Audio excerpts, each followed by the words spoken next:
आशा करता हूँ आप सब बहुत अच्छे होंगे। मेरा नाम है सिद्धांत अग्निहोत्री, स्टडी IQ पे आपका बहुत बहुत स्वागत है।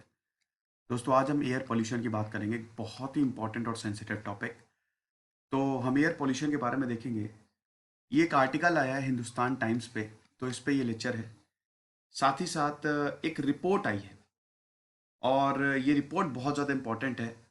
इस रिपोर्ट का नाम है state of global air report 2020। तो इसमें कुछ इंपॉर्टेंट चीज़ें बताई गई हैं। इसको हेल्थ इफेक्ट्स इंस्टीट्यूट ने रिलीज किया है। इसकी फाइंडिंग्स पे ही ये आर्टिकल आया है।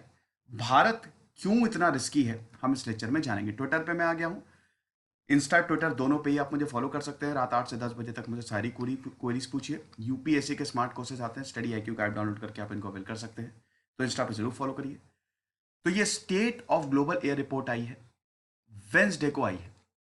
पहले तो इस रिपोर्ट के बारे में थोड़ा सा जान लेते हैं। ये HEI मैंने आपको बताया, हेल्थ इफेक्ट्स इंस्टीट्यूट, इसने रिलीज की है और ये बताती है कि एयर पोल्यूशन इस समय सबसे बड़ा रिस्क है। कोई इतना बड़ा रिस्क नहीं है, हेल्थ की बात कर रहा हूं। हेल्थ इज वेल्थ, अगर आप हेल्दी हैं तो सब बढ़िया है। तो उसमें air pollution is the biggest factor for death. मौत के लिए एयर पोल्यूशन जिम्मेदार है। और ये पहला कॉम्प्रिहेंसिव एनालिसिस है, हर एक पहलू को इसने छुआ है। इंडिया, बांग्लादेश, पाकिस्तान और नेपाल ये टॉप 10 कंट्रीज में से हैं जो PM2.5, आपको बताइए ना PM2.5 क्या होता है, पर्टिकुलेट मैटर 2.5। PM2.5 इसका जो डायमीटर होता है ये 2.5 माइक्रोमीटर से कम होता है। यानी कि जो ह्यूमन हेयर, जो आपका ह्यूमन हेयर होता है ना, उसका 3%, उसका 3% इतने छोटे होते हैं। अब दोस्तों, ये जो इंफ्रास्ट्रक्चर काम होता है, धूल धक्कड़ होती है, इससे पर्टिकुलेट मैटर 2.5 निकलता है और ये आपके सीधा लंग्स में चिपकता है। आसानी से ही आपके बॉडी के अंदर जा सकता है। तो इंडिया, बांग्लादेश, पाकिस्तान, नेपाल ये उन टॉप 10 कंट्रीज में से हैं जिनका PM2.5 सबसे ज्यादा रहा 2019 में। और ये चारों कंट्रीज PM2.5 का जो लेवल है 2010 से लेकर 2019 तक लगातार इंक्रीज हुआ है। भारत की बात इस रिपोर्ट में की गई है। भारत टॉप 10 कंट्रीज में तो है ही है जिसमें पोल्यूशन बहुत ज्यादा है। साथ ही साथ ओजोन एक्सपोजर की बात करें, भारत में हाईएस्ट था 2019 में।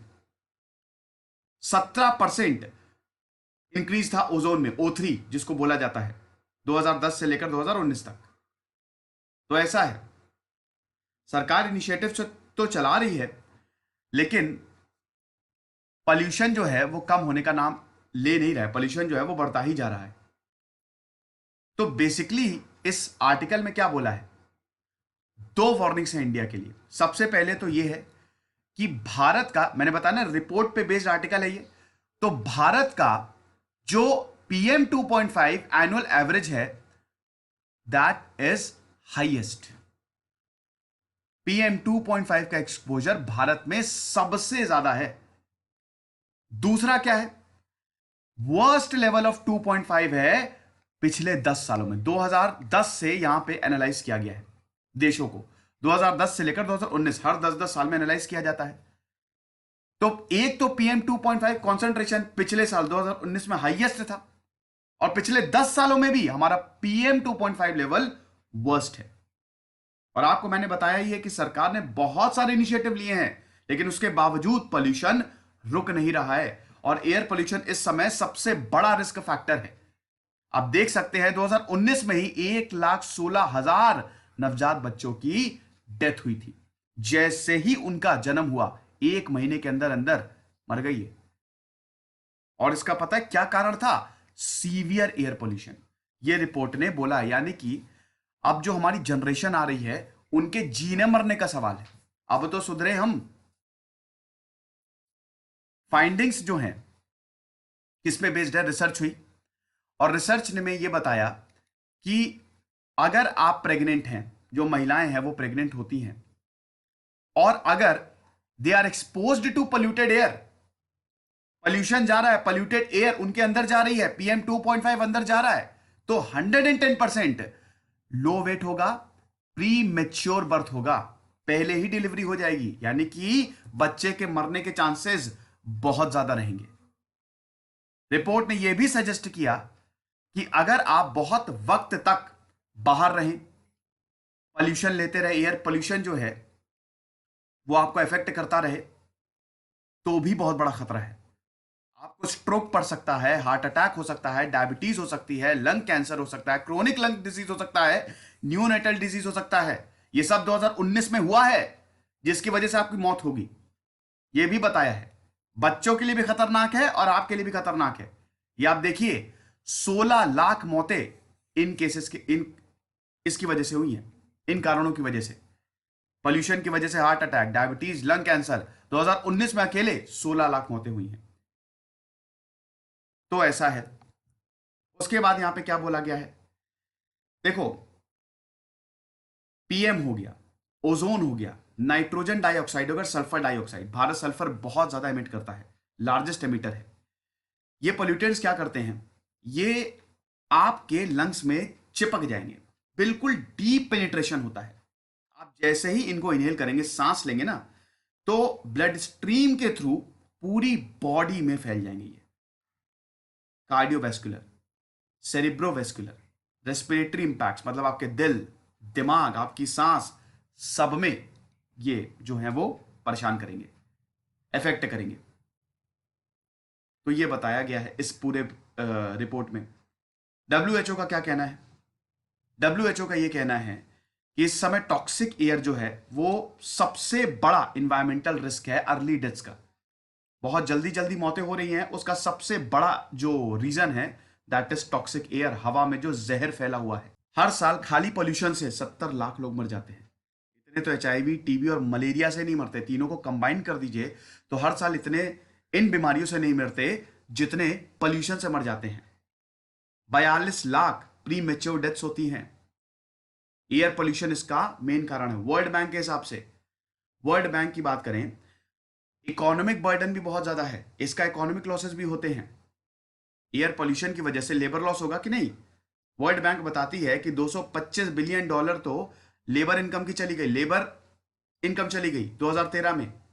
और 5.11 5 ट्रिलियन पर ईयर, यानी कि $1 मिलियन, 1 मिनट में $1 मिलियन लॉस होता है हमको, अगर वेलफेयर लॉस को ऐड कर दिया जाए। तो इसका इकोनॉमिक कॉस्ट भी बहुत ज्यादा है। अब एयर पोल्यूशन फैलता कैसे है, एयर पोल्यूशन की बात करें, फॉसिल फ्यूल्स को जो हम बर्न करते हैं, ये बहुत बड़ा कारण होता है। ज्यादातर पोल्यूटेंट जो हैं फॉसिल फ्यूल्स या फिर जो लकड़ियों को हम जलाते हैं, जो ट्रांसपोर्ट हम करते हैं, driving, heating, power plants, industry, इसकी वजह से पोल्यूशन फैलता है। मैन मेड फैक्टर्स होते हैं, एक तो नेचुरल फैक्टर्स हैं और एक मैन मेड ज़्यादा है। जैसे व्हीकुलर पोल्यूशन, पेट्रोल हम भरवाते हैं अपनी गाड़ी में, हमारे जो व्हीकल्स हैं बहुत पुराने हो गए हैं, वो पोल्यूशन छोड़ते हैं। कंस्ट्रक्शन डस्ट, जिससे PM2.5 सबसे ज़्यादा निकलता है। कंस्ट्रक्ट करते हैं ना, आप देखते होंगे कि जहां पे कंस्ट्रक्शन चल रहा है पूरे एरिया में धूल फैल जाती है, अगर आप वहां से निकलते हैं मूड खराब हो जाता है। फ्री फंड का पाउडर जो है, जिसको डस्ट कहते हैं, वो आपके चेहरे पे लग जाएगी और आपने देखा होगा सांस लेने में भी प्रॉब्लम आती है इन डस्ट की वजह से। Waste treatment, solid waste treatment हम नहीं कर पा रहे हैं। एक जगह कूड़ा इकट्ठा हुआ, कूड़ा आपने फेंका, ये कूड़ा जाता कहां है, डंप यार्ड होते हैं ना, वहां पे डंप कर दो। एक जगह होती है शहर में जहां पे कूड़े को फेंका जाता है और उसको जला दिया जाता है। अब आप खुद सोचिए, भयानक एयर पोल्यूशन फैलेगा उससे। ये पार्टिकल्स तो ट्रैप हो जाएंगे ना, ये एस्केप तो करेंगे नहीं, ये पार्टिकल्स ट्रैप होंगे। ग्लोबल वार्मिंग जरूरी है। अगर ग्लोबल वार्मिंग नहीं होगी तो -18 डिग्री सेल्सियस हो जाएगा टेम्परेचर धरती का। तो global warming is necessary, but हद से ज्यादा वार्मिंग, अगर आप धरती को इतना गर्म करेंगे तो हम ही मरेंगे और कोई नहीं मरेगा। आई एम रियली सॉरी, यहाँ पे होलिस्टिक की स्पेलिंग गलत हो गई है, ठीक है, आई नहीं होगा यहाँ पे। फिर एग्रीकल्चर और एलाइड सोर्सेज की बात करें तो इसमें स्टबल बर्निंग जो आता है, आपको पता ही है। जो हम रेसिड्यू जो है किसान जो है वो जला देते हैं। फर्टिलाइजर्स की वजह से पोल्यूशन फैलता है। जब हम जलाते हैं ना, तो हम क्या करते हैं कि इससे भी बहुत सारी हार्मफुल गैसेस निकलती हैं, स्पेशली अमोनिया। और then there is natural sources. Natural sources भी इसमें जो है आउटडोर एयर पोल्यूशन फैलाने में काम आते हैं। डस्ट स्टॉर्म्स हो गए, आपने बताया, मैंने अभी आपको लेक्चर बताया था जब दिल्ली का एयर पोल्यूशन पे लेक्चर लिया था, तो उसमें मैंने बताया था कि पाकिस्तान और इधर से जो दूसरे देशों में जो डस्ट स्टॉर्म आता है उसका इफेक्ट भारत पे भी पड़ता है। उसकी वजह से भी दिल्ली में एयर पोल्यूशन जो है वो फैल रहा है। अब भारत की बात करें, देखो डब्ल्यूएचओ ने 2015 में बोला था, 2015 में बोला था कि हमको 4 पिलर स्ट्रैटेजी बनानी है। सबसे पहले ये 4 पिलर कौन कौन से हैं, ताकि हेल्थ इफेक्ट्स को, जो एडवर्स हेल्थ इफेक्ट्स हैं उनको हम कंट्रोल कर सकें। तो सबसे पहले तो अवेयरनेस फैलाओ, जितना हो सके लोगों को अवेयर करो, रिपोर्ट्स को मॉनिटर करो, लीडरशिप कोऑर्डिनेशन और इंस्टीट्यूशंस बनाओ। ये 4 चीजें बहुत ज्यादा इंपॉर्टेंट है। दिल्ली की बात करें, दिल्ली में तो दिल्ली हमेशा टॉप 10 सिटीज में रहता ही रहता है। तो ग्रेडेड रिस्पॉन्स एक्शन प्लान ये दिल्ली और एनसीआर में लॉन्च किया गया है। Graded response action plan, GRAP जिसको बोला जाता है, ये इमरजेंसी प्लान है। इन्वायरमेंटल पोल्यूशन अथॉरिटी ने, मतलब ये जो हमारी EPCA है, इसको इंप्लीमेंट करेगी और ये मिनिस्ट्री ऑफ एनवायरमेंट ने प्रिपेयर किया है। अब इसमें मेजर्स क्या हैं? इसमें मेजर्स ये हैं कि जो हमारी जो दिल्ली NCR की एयर क्वालिटी लगातार गिर रही है, इसको कंट्रोल करें। कैसे कंट्रोल करेंगे? अब अगर बात करें तो इसमें कैटेगरी है, पार्टिकुलेट मैटर कॉन्सेंट्रेशन कितना होगा। पार्टिकुलेट मैटर कॉन्सेंट्रेशन को बेसिकली हम माइक्रो क्यूबिक मीटर में नापते हैं। तो अगर कैटेगरी मॉडरेट है, ठीक ठाक है, मॉडरेट टू पुअर, तो मॉडरेट टू पुअर कब होगा? जब PM 2.5 6 से 120 माइक्रो क्यूबिक मीटर में होगा।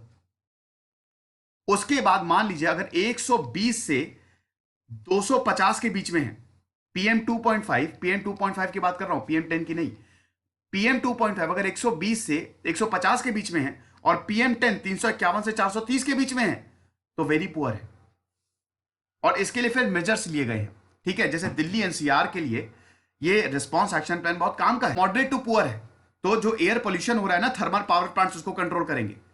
रोड्स को लगातार उसकी जो है क्लीनिंग करते रहो, मैकेनाइज्ड स्वीपिंग हो, फायर ट्रैकर्स को बैन कर दो, गार्बेज बर्निंग को रोक दो। अगर मॉडरेट टू पुअर है, बहुत पुअर है, वेरी पुअर किस में आ जाएगा? जब PM 2.5 121 से 250 तक होगा।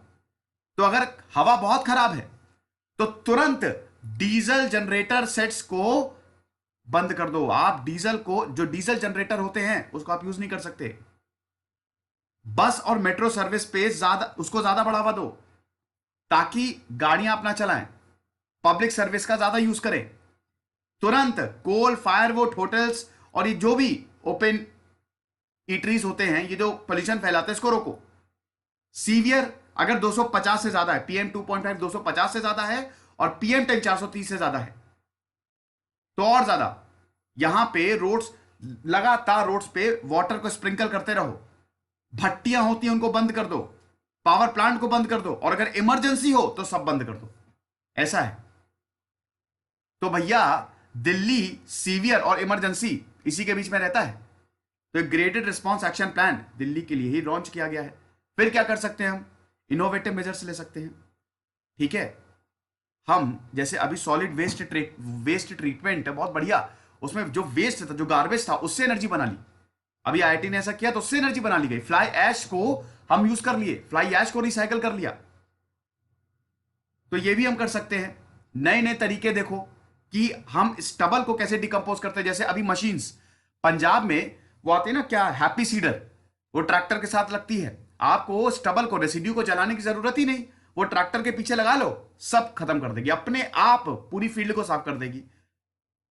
होता क्या है कि जब अभी जैसे पैडी है, अब अभी कटाई हो रही है, तो अब जब दोबारा हम खेती करेंगे तो जो रेसिड्यू बचता है ना, उसको हमको खत्म करना है ना, पूरा खत्म करना है। भाई पहले को साफ करोगे तभी तो नया उगाओगे। तो फार्मर जला देते, किसान जला देते, क्योंकि अगर हाथ से उखाड़ेंगे तो उसमें बहुत टाइम जाएगा। तो अब नई नई मशीनें आ गई हैं, लेकिन उसमें भी प्रॉब्लम है, क्योंकि उसका पैसा बहुत ज्यादा लगता है, ट्रैक्टर की जरूरत है। सिटीजन्स की रिस्पॉन्सिबिलिटी, सबसे इंपॉर्टेंट रिस्पॉन्सिबिलिटी ऑफ सिटीजन्स। अगर सिटीजन सुधर गए, पॉल्यूशन कंट्रोल हो जाएगा। तो अवेयरनेस फैलाओ, जितना हो सके अवेयरनेस फैलाओ, है कि नहीं। और अपने शहर को भी साफ रखा करो यार, मेरी हाथ जोड़ के विनती है। मैं एक बार अभी ट्रेन में ट्रैवल कर रहा था, पिछले साल की बात है, अभी तो जब से लॉकडाउन है तब से तो ट्रैवल नहीं किया है, नवंबर से करूंगा मैं ट्रैवल। तो इतनी ज़्यादा गंदगी ट्रेन में, मतलब लोग वहीं पे खा के फेंक गए। ये मत किया करो प्लीज़, ऐसा मत किया करो, शहर को गंदा ना करें, डस्टबिन में फेंके। हर जगह डस्टबिन होती ही है, नहीं भी हो तो रैपर अपनी जेब में रख लें, घर पे जाके फेंक दे, सड़क पे मत फेंके, वो आपका घर ही है। आपके घर गंदा होगा तो आपको अच्छा लगता है?